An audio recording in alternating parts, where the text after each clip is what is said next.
계약법이요. 438조 한번 보도록 하겠습니다. 438.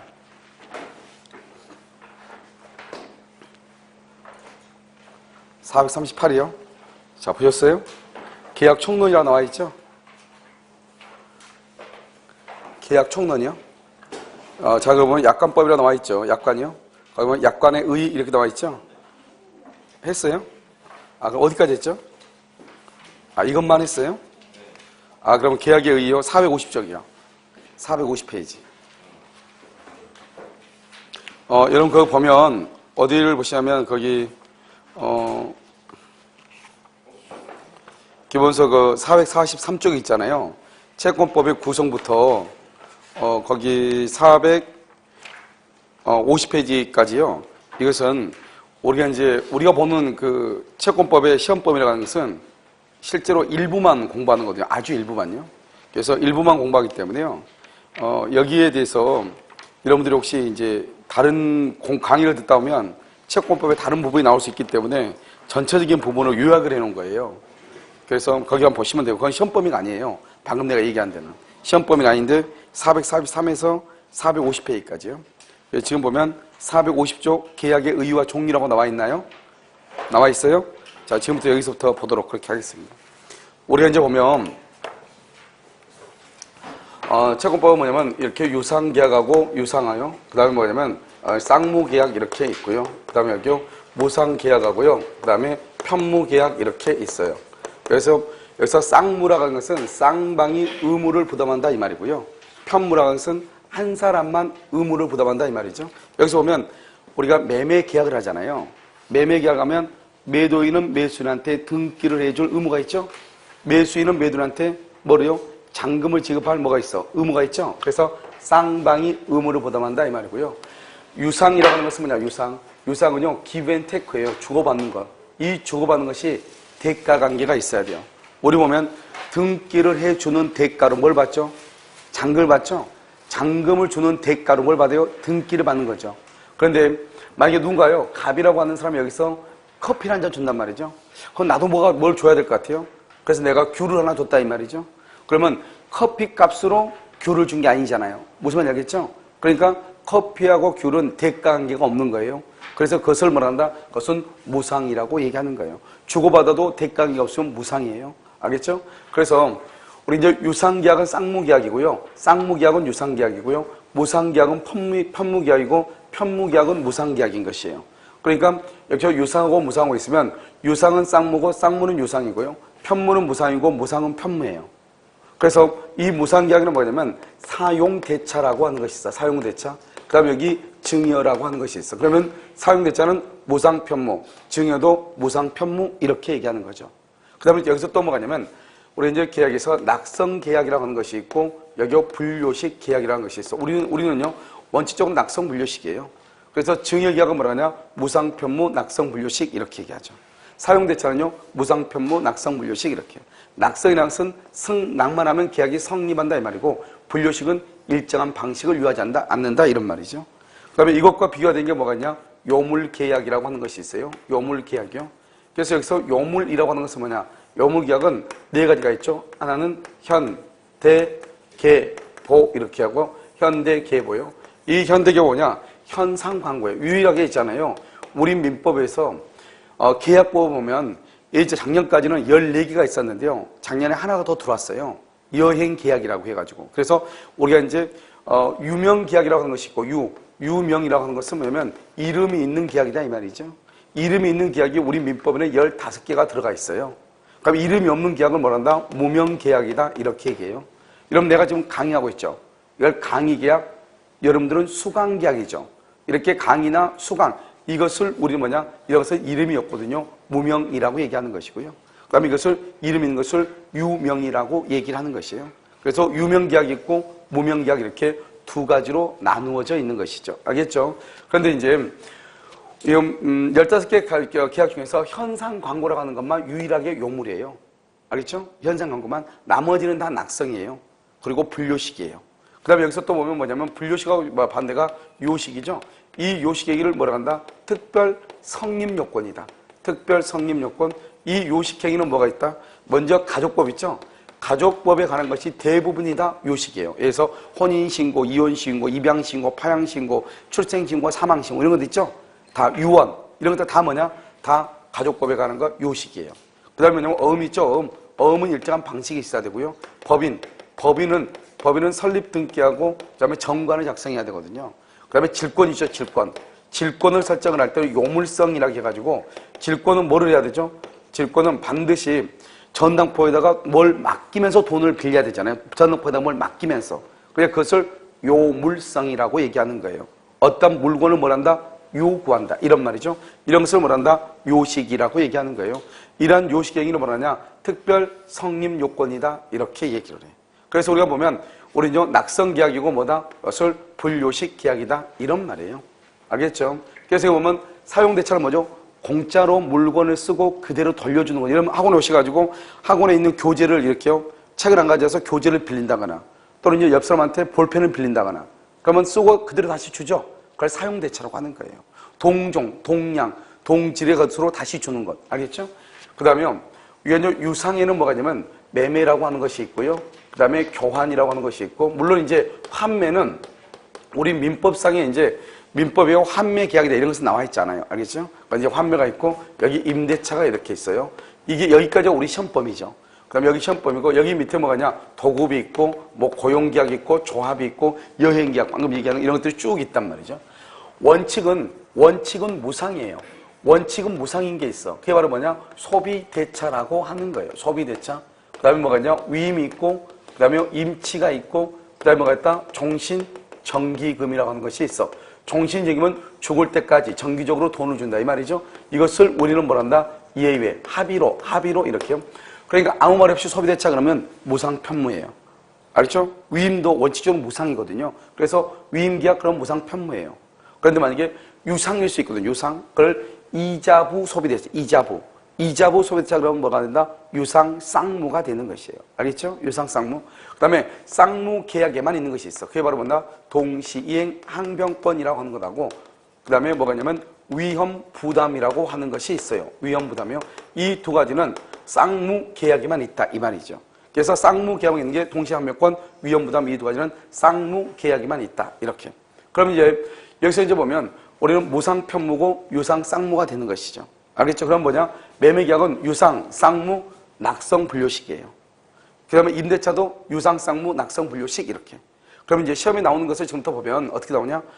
다음 중에서 우리 시험이 뭐라냐면 유상계약과 무상계약을 구별하는 시력으로 유상계약에 동시행항변권과 위험부담이 인정된다 이렇게 나왔단 말이죠.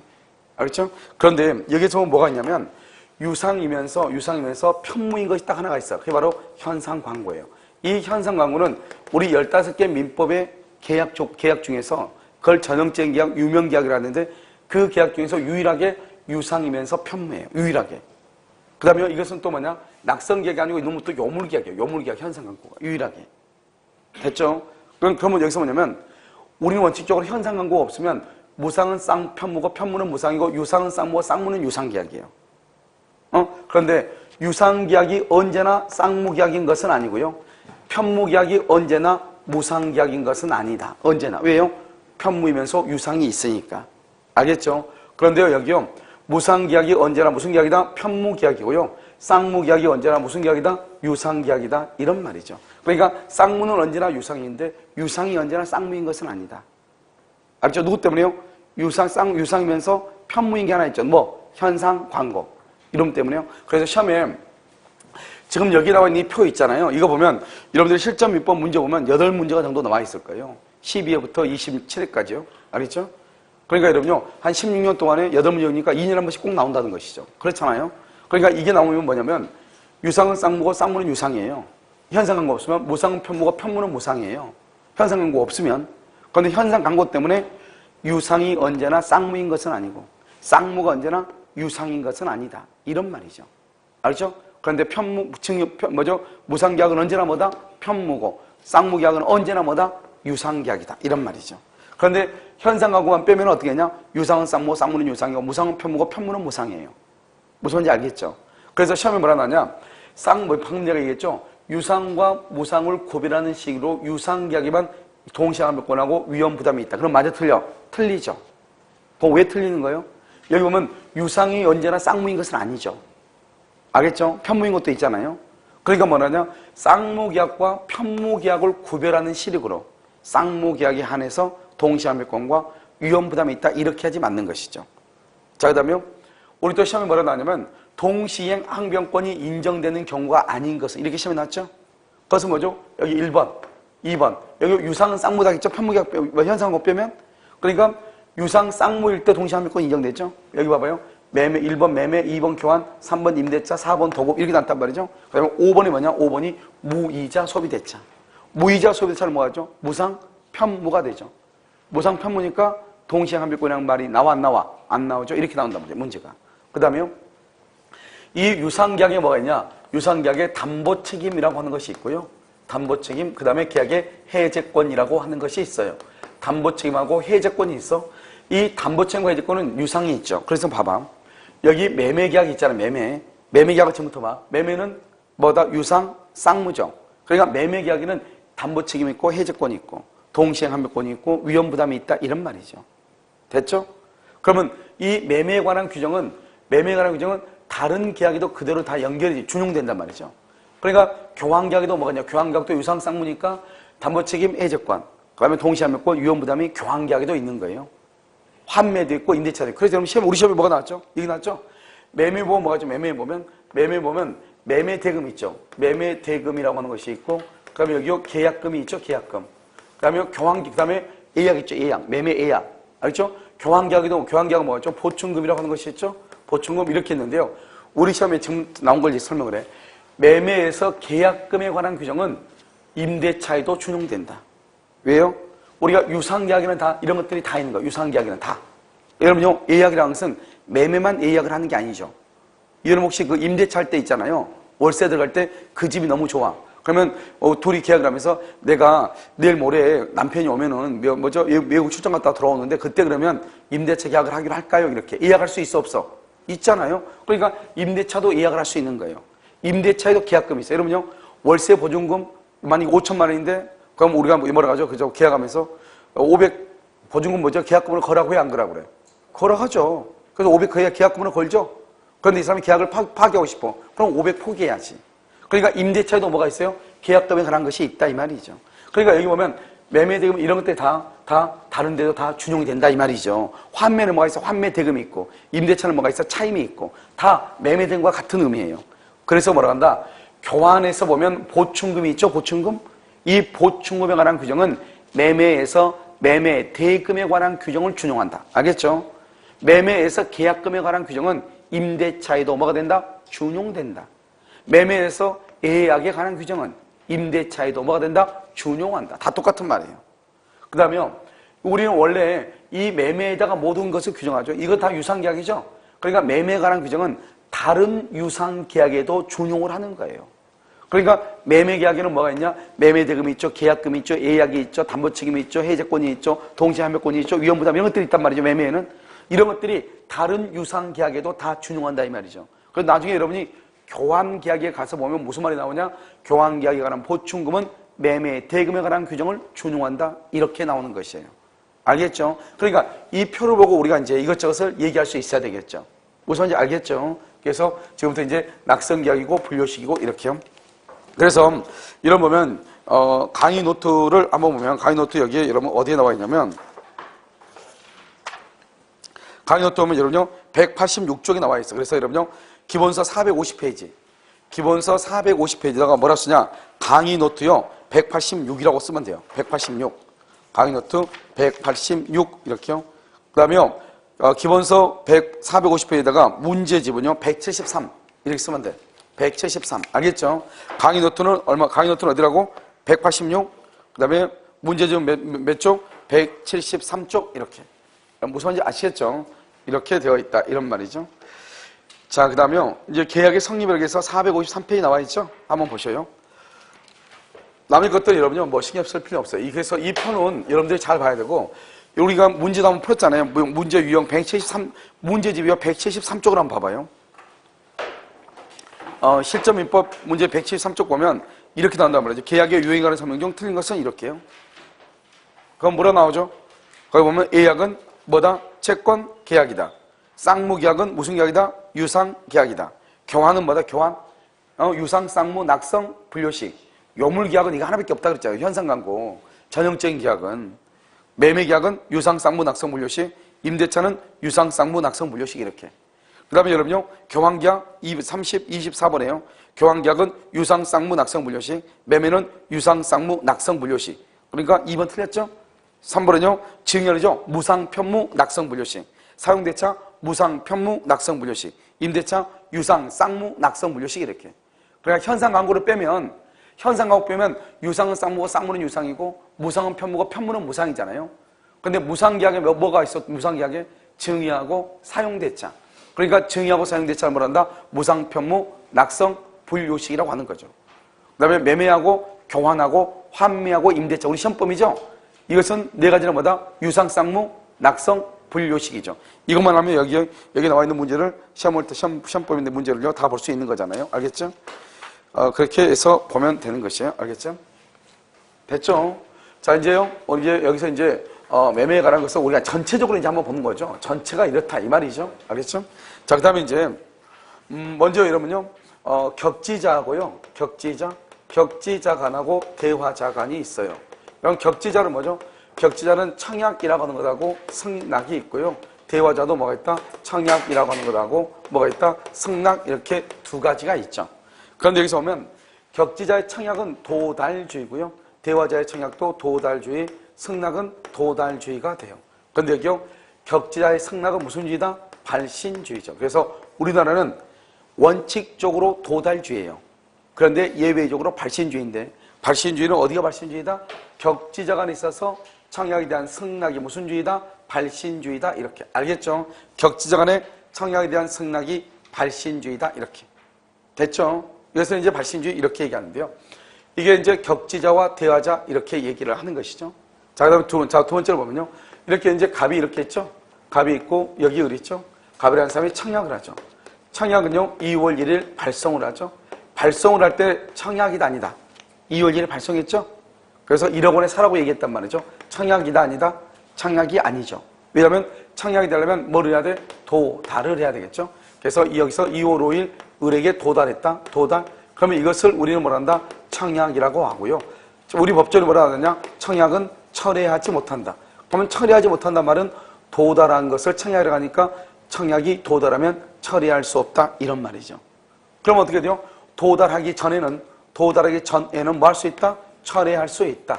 철회할 수 있다. 이 말이죠. 도달하기 전에는 철회할 수 있다. 그럼 여기 있어요.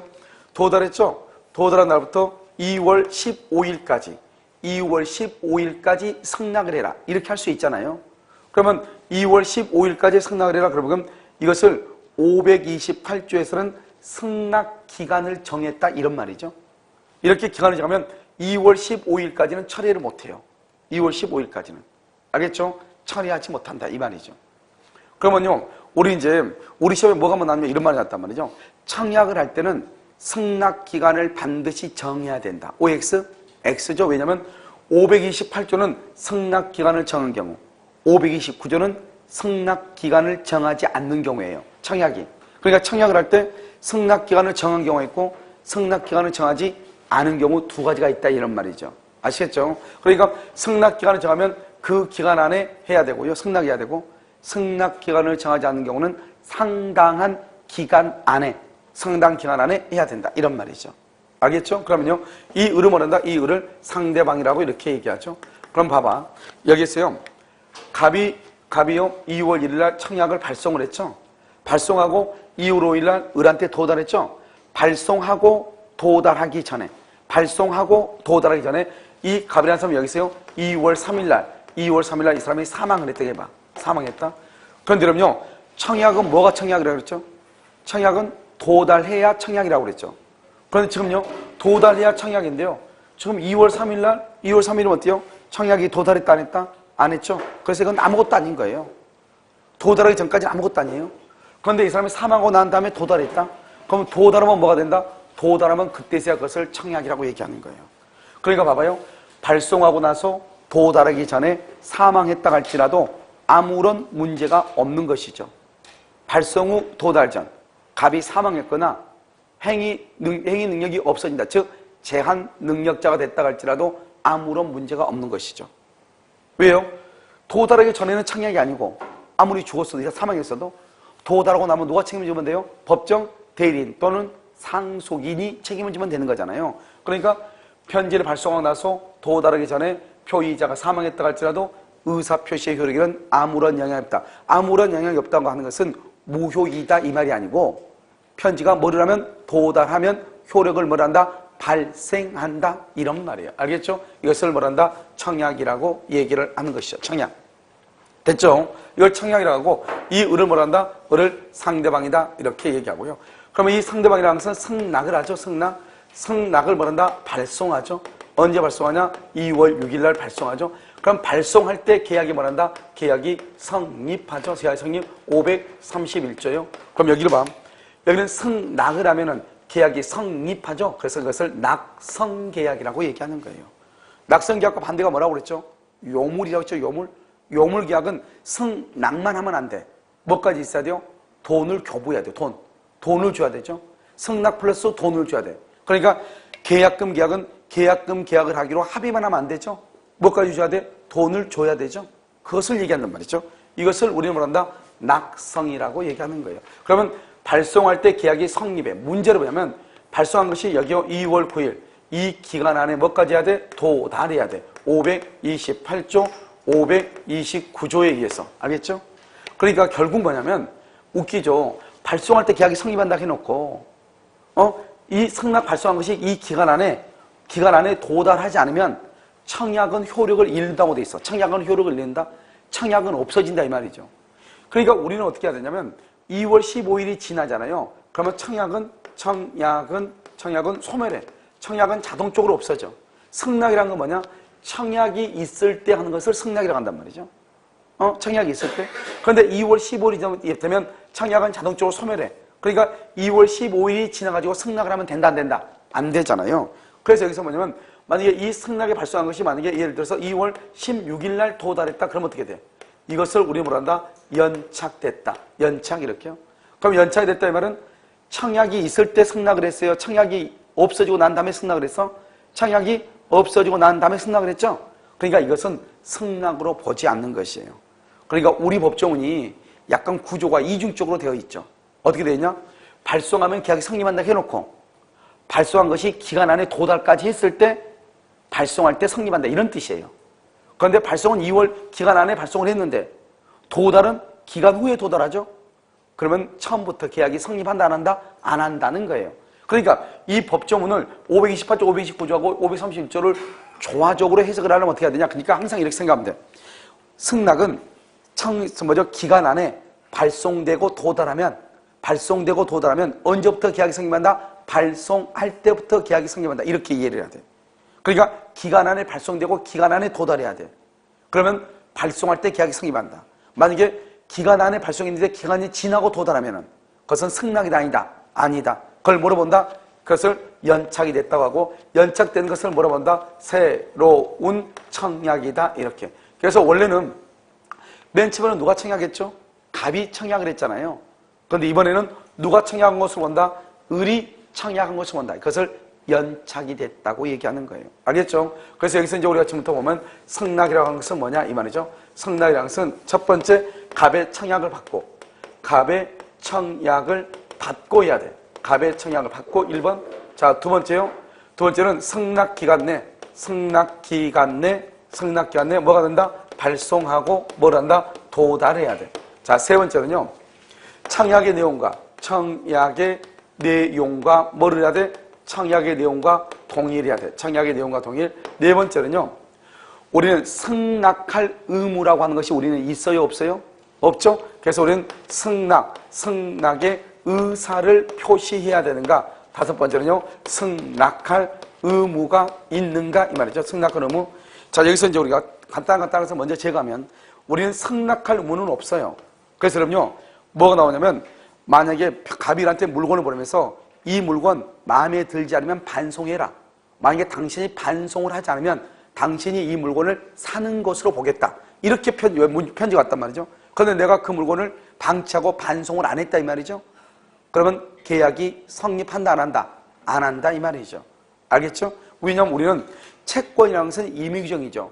임의규정은 계약 자유의 원칙에 의해서 원칙적으로 우리는 계약을 체결할 것인가 말 것인가 하는 것은 나의 자유의사에 달려있지 상대방의 의사에 달려있는 게 아니란 말이죠. 그러니까요, 승낙할 의무가 없으니까 계약이 불성립하는 거예요. 우리가 승낙을 하려면 어떻게 돼요? 승낙이라고 하는 의사를 표시해야 되는 거죠. 그런데 의사 표시가 없어도 계약이 성립한 것이 있어. 그것을 뭐란다? 의사 실현에 의한 계약의 성립이다. 이렇게. 여러분요, 어린아이들을 데리고 마트에 가잖아요. 그럼 마트에 보면 막, 한 5살, 6살 이런 애들을 보면 자기가 먹고 싶은 치즈를 발견했어. 그러면 엄마한테 이거 사달라고 하죠. 사달라고 했는데 엄마 따라다니는데 이걸 언제 먹어, 이게. 이게 막 먹고 싶으면 미치죠, 애들이요. 그럼 엄마한테 뭐라고 그래? 뜯어가지고 더 하나 달라고 하죠. 원래는 어떻게 해야 돼? 원래는 계산하고 나서 뜯어야 되는 거죠. 알겠죠? 그런데 엄마가요, 중간에 그걸 뜯어가지고 애한테 하나 주죠. 그러면 뜯는 순간 그걸 뭐다? 나는 이 물건을 사겠다는 거예요? 사지 않겠다는 거예요? 사겠다는 거죠. 원래는 승낙이라고 하는 의사를 표시해야 돼요. 알겠죠? 그런데 승낙이라는 의사 표시가 없어도 계약이 성립하는 경우가 있다. 그것을 의사실현이라고 얘기하는 거예요. 이런 의사실현에서 중요한 것은 뭐예요? 그러한 사실을 뭐한 때? 있는 때다. 있는 때. 알겠죠? 그러한 사실을 뭐한 때? 안 때. 그러면 된다, 안 된다? 안 된다. 있는 때 계약이 성립. 뜯는 때 이렇게요. 그걸 뜯고 나서 먹고 나서요. 보니까 얘가 안 먹어. 먹기 싫대. 그러니까 가가지고 뭐라 한다? 그냥 우리 애가 하나 먹었는데 우리 애가 먹기 싫다 하니까 그냥 이거 안 살게요. 말이 돼, 안 돼? 안 되죠. 그럼 캐시가 뭐라고 그래요? 캐시가 와가지고 이러면 안 된다. 이 물건 뜯었으면 그 물건 사야 된다. 상품성이 없으니까. 이렇게 얘기하죠. 아, 그래요? 그럼 내가 사야 되는 거예요? 그때, 그 안 때, 그때가 아니고 애가 뭘 할 때? 애가 먹기 위해서 뭘 할 때? 뜯을 때. 그때 계약이 성립한다. 이런 말이죠. 그래서 두 가지요. 그 다음에 청약의 내용과 동일하죠. 이게 뭐 여러분요. 중개업을 하다 보면 가장 많이 이제 우리가 겹치는 거죠. 이걸 우리는 뭐라 한다? 조건이나 뭘 했다? 변경. 조건이나 변경을 가한 승낙이죠. 조건이나 변경을 가한 승낙. 이것을 우리는 뭐라 한다? 새로운 청약이다. 이렇게 얘기하는데, 새로운 청약. 자, 지금부터 설명을 해요. 이것은 뭐냐면요. 먼저 이렇게 물건이 있죠. 이렇게 물건이 있으면 1번 갑이 을한테 청약을 하죠. 야, 이거 1억에 살래? 이렇게. 을이 뭐라 한다? 야, 무슨 1억이야 그게. 9천이면 몰라도 이렇게 얘기하죠. 그럼 이것은 뭐란다? 조건이나 변경을 붙인 거잖아요. 그러면 이것은 뭐다? 갑의 1억 원의 청약에 대해서 승낙이다 아니다? 아니죠. 승낙은 갑이 말하는 것과 동일하게 예스를 해야 돼. 알겠죠? 그런데 이것은 뭐다? 갑의 1억 원의 청약에 대해서 승낙이 아니죠. 갑의 청약에 대한 거절이죠. 그러면서 자기가 새롭게 9천만 원에 대해서 뭘 했다? 청약이죠. 그러니까 이것을 뭐라 한다? 조건이나 변경을 갑의 청약에 대한 거절임과 동시에 새로운 9천에 대한 뭐다? 청약이다 이 말이죠. 그 다음에 세 번째요. 갑이 그럼 뭐라 한다? 갑이 다시 야 어떻게 1,000만 원 깎니? 500이면 몰라도. 그러면 이 갑은 뭐죠? 갑은 을의 9천만 원의 새로운 청약에 대해서 뭐다? 거절임과 동시에 새롭게 뭘 한 것이다? 청약을 한 것이죠. 새롭게 청약. 무슨 말인지 알겠죠? 그 다음에 여기서요. 네 번째 뭐라 한다? 을이 알았어 그럼 9,500에 살게. 그러니까 새로운 청약에 대해서 을이 승낙을 하죠. 승낙. 알겠죠? 그러면 뭐가 된다? 계약이 뭐가 된다? 성립한다. 성립. 무슨 말인지 알겠죠? 그러니까 새로운 청약에 대해서 승낙을 하면은 계약이 성립하는 것이죠. 이해됐나요? 이것을 지금 얘기하는 것이에요. 그러니까 우리가 뭐냐? 내용과 동일해야 되는데 항상 시험이면 조건이나 변경을 가하죠. 이 조건이나 변경을 가한 것을 새로운 청약이다. 새로운 청약에 대해서 상대방이 뭐라면 승낙을 하면 계약이 뭐 할 수 있다? 성립할 수 있다. 이런 말이죠. 여러분 지금 이해됐나요? 이것을 우리는 뭐란다? 조건과 변경을 가했다. 이렇게. 이것은 이제 우리가요. 실무에서 보면 가장 많이 이제 보는 것이죠. 실무에서요. 그런데 여기는 승낙기간 안에 발송되고 승낙기간 안에 뭐를 해야 돼요? 도달해야 된다. 도달. 그래서 뭐냐면 만약에 1월 1일에서 1월 10일까지 승낙을 해주세요. 이렇게 했단 말이죠. 그런데 편지를 보는 것이 두 가지가 있죠. 하나는 1월 2일 날 발송한 경우가 있고요. 하나는요. 1월 9일 날 발송한 경우 이렇게 두 가지가 있죠. 알겠죠? 그러면 1월 2일 날 발송한 것이 만약에 예를 들어서 1월 5일 날 도달했다.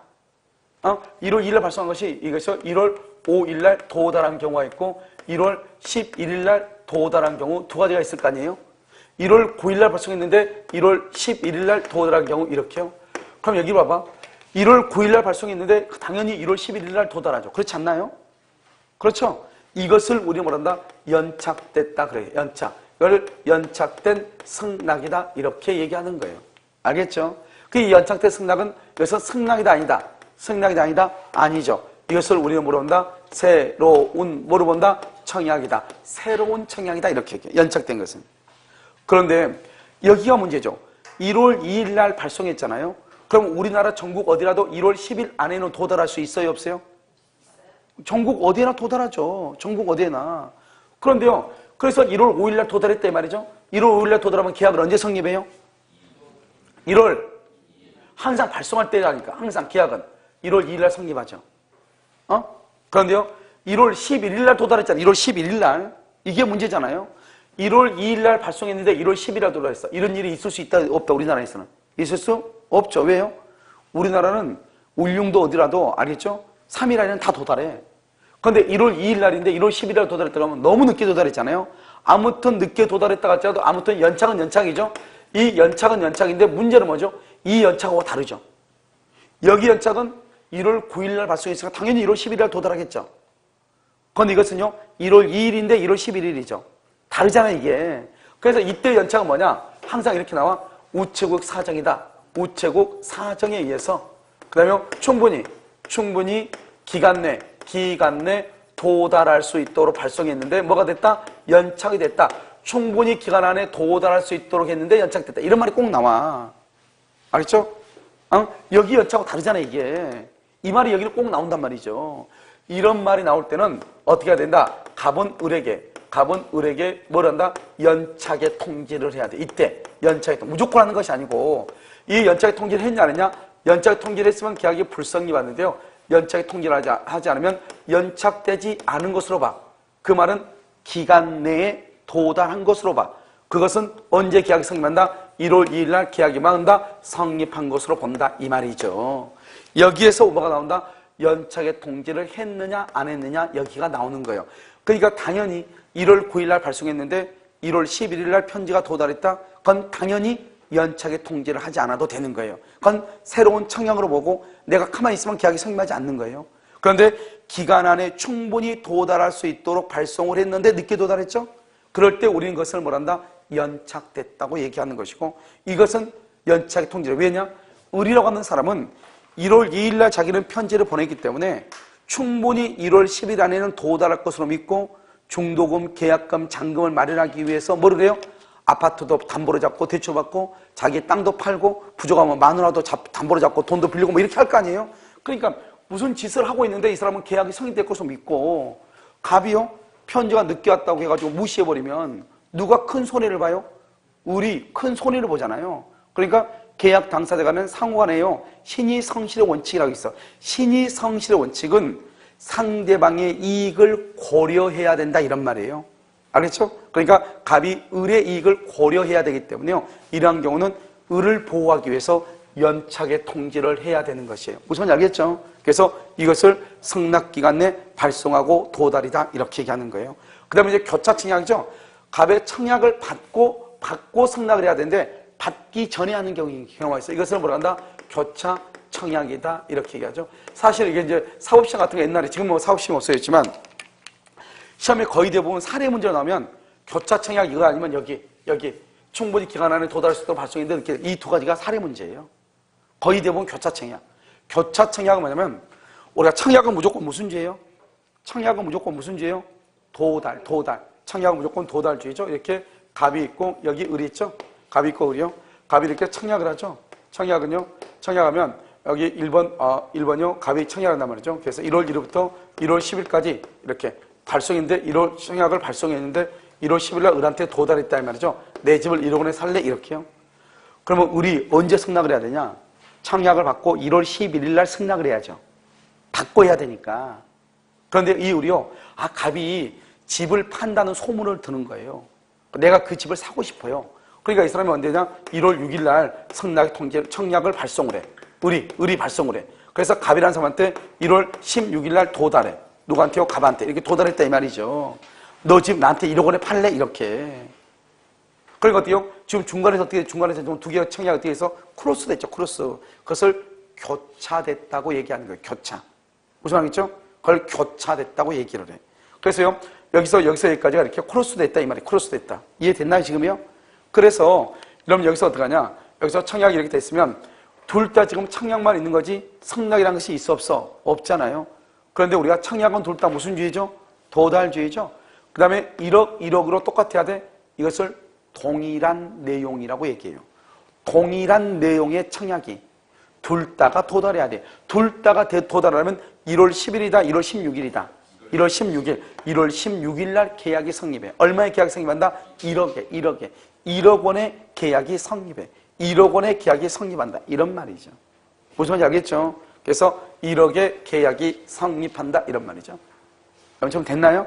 이것은 이제 뭐냐면 청약과 성락에 관한 것이 이렇게 청약과 성락은 이렇게 이제 일단 보면 우리가 이제 어떻게 짧게 설명을 하냐면 일단 기본적으로 여러분요. 기본적으로 5가지 정도의 논점이 있다. 이 정도는 알면 되고 우리가 성락할 의무는 없죠. 성락할 의무 그러니까 언제까지 마음에 들지 않으면 반송하라. 반송하지 않으면 당신이 성락한 것으로 보겠다. 이렇게 청약을 했다 할지라도 거기에 우리가 구속된다 안 된다? 안 된다. 그 다음에 의사 실현이 항상 그러한 사실이 뭐한테 있는 때다. 그 다음에 청약의 내용과 동일해야죠. 조건이나 변경이다. 그럼 뭐로 본다? 새로운 청약이다. 새로운 청약에 대해서 상대방이 성락을 하면 뭐가 된다? 계약이 성립한다. 그 다음에 성락 기간 안에 발송하고 도달해야죠. 그런데 늦게 도달하면 연착이다. 연착을 뭐라 한다? 새로운 청약이다. 그런데 우체국의 사정 또는 뭐냐? 충분히 기간 안에 도달할 수 있는 발송임에도 불구하고 연착된 경우 이 말이 꼭 나온다. 그럼 뭐라 한다? 연착의 통지를 해야 된다. 연착의 통지를 하지 않으면 연착되지 아니한 것으로 본다. 계약은 언제 성립한다? 성락의 통지를 뭘 할 때? 발송할 때 성립한다. 그 다음에 갑의 청약을 받고 해야 한다. 받고. 갑의 청약을 받고. 알겠죠? 그런데 받기 전에 한 걸 뭐란다? 교차 청약이다. 교차 청약이 가장 중요한 키워드는 뭐다? 동일한 내용에. 그 다음에 청약이니까 양청약이 뭘 해야 된다? 도달해야 된다. 도달. 이것을 우리는 뭐란다? 청약과 성락에 의한 계약의 성립이다. 이렇게 얘기하고. 특히 여기에서 여러분요. 우리가 이제 청약과 성락을 이제 보면 어떤 문제가 나올 수 있냐면 이렇게 나올 수 있죠. 이렇게 갑이 있고 우리 있죠. 갑이 청약을 하죠. 청약을 뭐라 한다? 청약을 의사표시라고 얘기하고요. 그럼 성락을 뭐라 하죠? 성락도 의사표시라고 얘기하죠. 이 청약과 성락을 뭐라고 한다? 이것을 법률 사실이라고 얘기하죠. 그래서 여러분요. 청약과 성락은 의사표시로서 법률 사실이지 법률 행위가 아니다. 이 말이 중요해. 알겠죠? 두 번째. 우리는 여기 보면 청약과 성락이 있기 전에 여기서 뭐가 있냐? 청약의 유인이라고 하는 것이 있어. 청약의 유인. 청약의 유인의 대표적인 게 바로 뭐죠? 상가 분양 광고죠.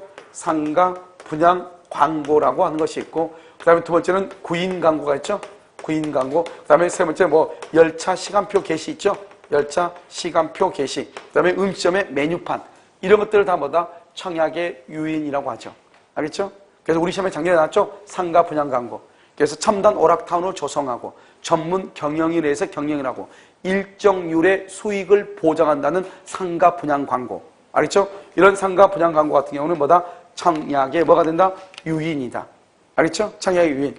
그래서 이것은 사기가 된다 안 된다? 사기가 될 수 없죠.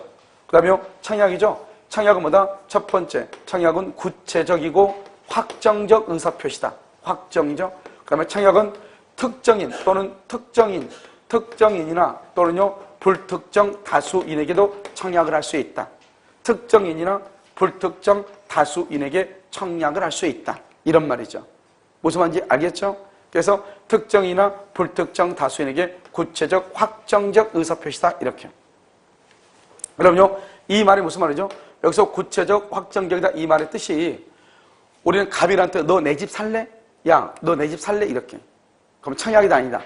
그건 청약이 아니에요. 너 내 집 살래? 청약이 아니야. 왜? 그걸 청약의 유인이라고 해. 청약은 구체적이고 확정적. 1억 원에 살래? 이게 청약이에요. 알겠죠? 자, 그러면 성락이죠? 성락은 누구한테 한다? 특정의 청약자. 특정의 청약자에게 하는 것을 성락이다. 이렇게 얘기해. 그래서 그러면 우리 시험에 뭐 나왔죠? 청약과 성락은 불특정 다수인에게 할 수 있다. OX, X.